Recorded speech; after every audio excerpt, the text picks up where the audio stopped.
Ito na naman tayo sa panibagong videos.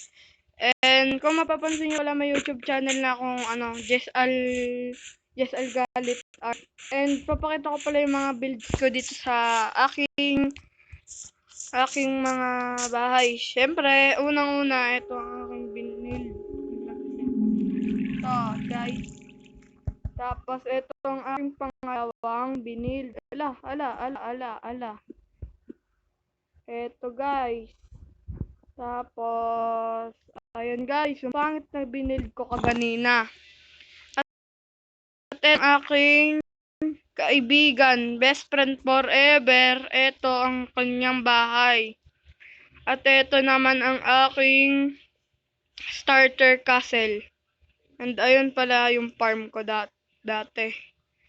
Hindi ko pa nalalagyan, no? Naglalag na naman guys. So, dito muna nagtatapos ng video. Paalam!